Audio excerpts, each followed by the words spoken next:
রাজ্যে তো অরাজকতা চলছে, মৎসন্যায় চলছে। শেখ শাহজাহান, সাদ্দাম এদেরকে দেখলে পরে লুটিয়ে পড়ে মাটিতে গড়াগড়ি খায়, প্রভু চরণধুলি দাও বলে। সেই পুলিশ বন্দুকে হাত দিচ্ছে, এ তো ভাবা যায় না। রোহিঙ্গাদেরকে নিয়ে এসে এখানকার নাগরিক বানায়, ভোটার কার্ড তৈরি করে দেয়, তাদেরকে যদি অ্যারেস্ট করার কথা বলেন আপনারা, তো মুখ্যমন্ত্রী ভোট ব্যাংকের কি হবে? সবাই জানে মৌসুমী দ্বীপে গিয়ে আপনি তৈরি করে আনুন, আপনার আধার কার্ড পেয়ে যাবেন। বাংলাদেশ থেকে আসুন, আপনারাও স্ট্রিং অপারেশন করে দেখতে পারেন, সবাই জানে ওপেন সিক্রেট। কুখ্যাত দাগি আসামি, এবং এদেরকে উপর থেকে তৃণমূল কংগ্রেসের নেতারা নির্দেশ দেন যে এদেরকে যেন তাড়াতাড়ি জামিন দিয়ে দেওয়া হয়, পুলিশের তরফ থেকে যেন জামিনে বিরোধিতা করা না হয়। এরাই তো ভোটের অস্ত্র মমতা বন্দ্যোপাধ্যায়ের।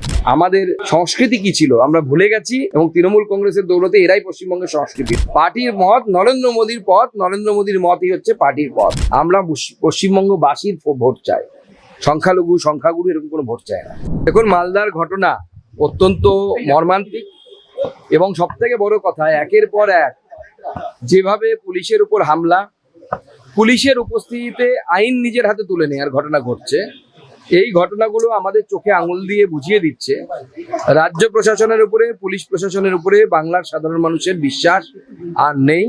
বিশ্বাস একদম তলানিতে, ভরসা একদম তলানিতে, এবং তার ফলে এই ধরনের ঘটনা ঘটছে। আর তার সাথে একই বিদ্যুতের মাসুল বেশি অন্যান্য রাজ্যের তুলনায়, তার উপরে বারংবার লোডশেডিং, লাইট না থাকা নিজের গ্রামীণ এলাকাগুলোতে মানুষকে অধৈর্য করে দিচ্ছে। এবং এইভাবে যে ট্রিগার হ্যাপি পুলিশ, যে পুলিশ শেখ শাহজাহান, সাদ্দাম এদেরকে দেখলে পরে লুটিয়ে পড়ে মাটিতে গড়াগড়ি খায়, প্রভু চরণধুলি দাও বলে, সেই পুলিশ বন্দুকে হাত দিচ্ছে, এ তো ভাবা যায় না।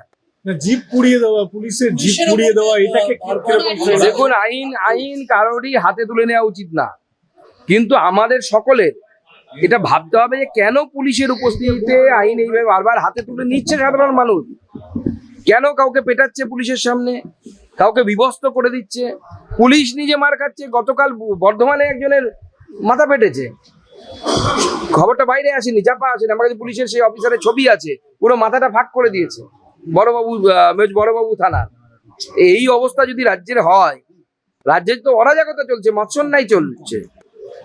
সাদ্দামের কথা আপনি বললেন যে সাদ্দাম তিনি ধরা পড়েছেন, কিন্তু জামাল এখন কোথায়?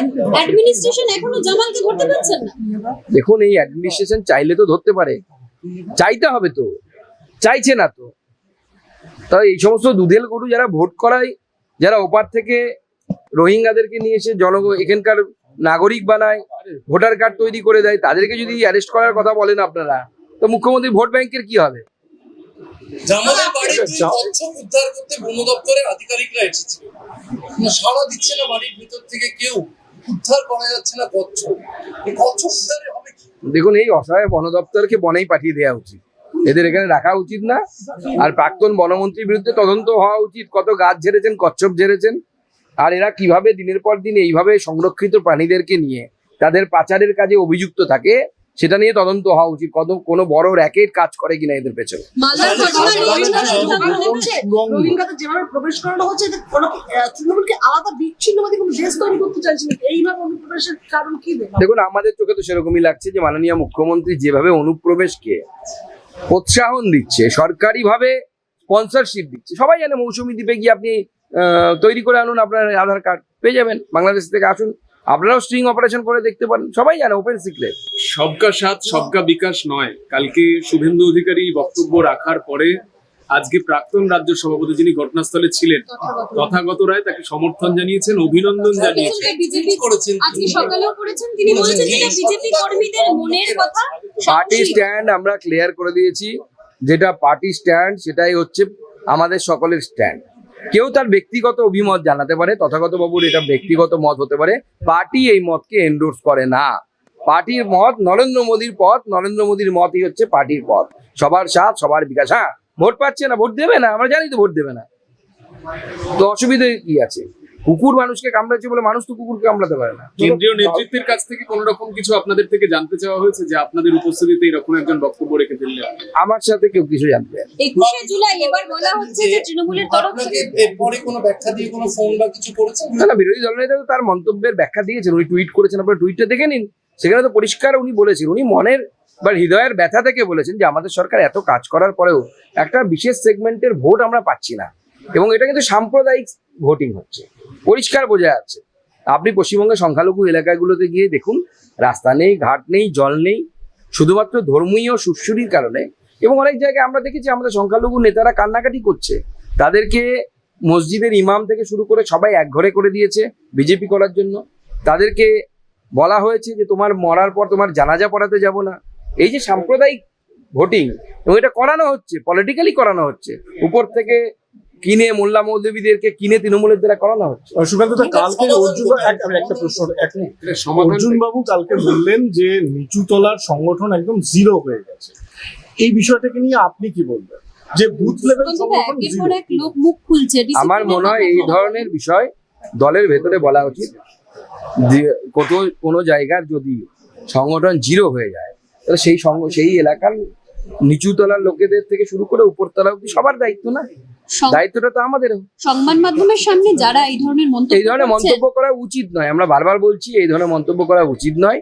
আপনার যদি কোনো মন্তব্য থাকে আপনি উপরে করুন, আপনার নেতৃত্ব আছে, আপনি সর্বভারতীয় সভাপতির কাছে গিয়ে করুন, সর্বভারতীয় সংগঠন সম্পাদক মাননীয় সন্তোষজির কাছে করুন, আরো অনেক নেতৃত্ব আছে, সুনীল বনসালজি আছেন, মঙ্গল পান্ডেজি আছেন, অমিত মালব্যজি আছেন, এদের কাছেও শুধু আপনারা তাই নয়, উনি নিচুতলার বিজেপি কর্মীদের ডেডিকেশন নিয়ে, তাদের সততা নিয়েও প্রশ্ন তুলেছেন।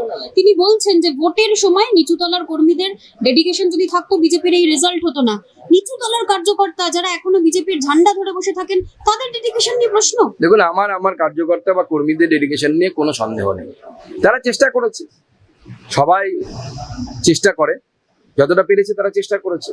অনেক জায়গায় অনেক রকম পরিবেশ আছে, হিংসার এখনো ভ্রুকুটি আছে, সবাই সেই হিংসার ভ্রুকুটি থেকে বাইরে বেরোতে পারেনি।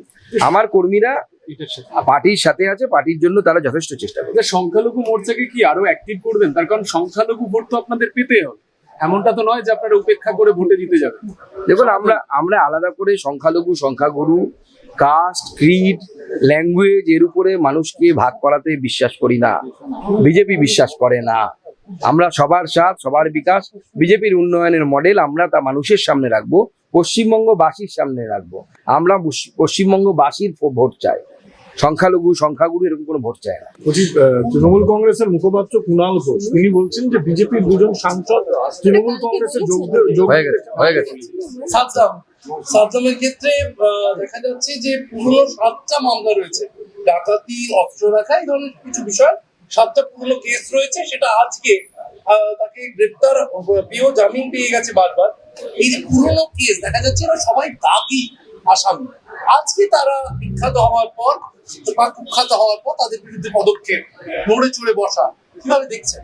দেখুন, পুলিশ প্রশাসন জানে যে এরা কুখ্যাত দাগি আসামি, এবং এদেরকে উপর থেকে তৃণমূল কংগ্রেসের নেতারা নির্দেশ দেন যে এদেরকে যেন তাড়াতাড়ি জামিন দিয়ে দেওয়া হয়, পুলিশের তরফ থেকে যেন জামিনে বিরোধিতা করা না হয়।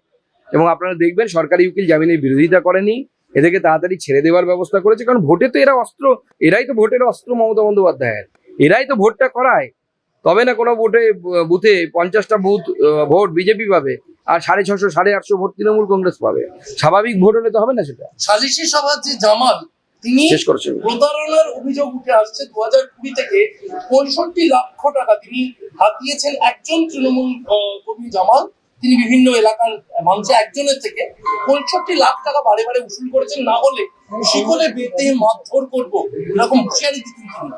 দেখুন, এই ধরনের সালিশি সভার মাধ্যমে তৃণমূল কংগ্রেস বিভিন্ন জায়গায় শরীয়তি কোর্ট স্থাপন করার চেষ্টা করছে, এবং তৃণমূল কংগ্রেসের নেতা দ্বারা তৃণমূল কংগ্রেসেরই যারা ভোট ব্যাংক তারা অত্যাচারিত হচ্ছে, এবং এরা বিভিন্ন জায়গায় এইভাবে টাকা তোলা থেকে শুরু করে বিভিন্ন ধরনের অবৈধ কার্যকলাপে যুক্ত। মমতা বন্দ্যোপাধ্যায়ের সম্পদ হচ্ছে এরা।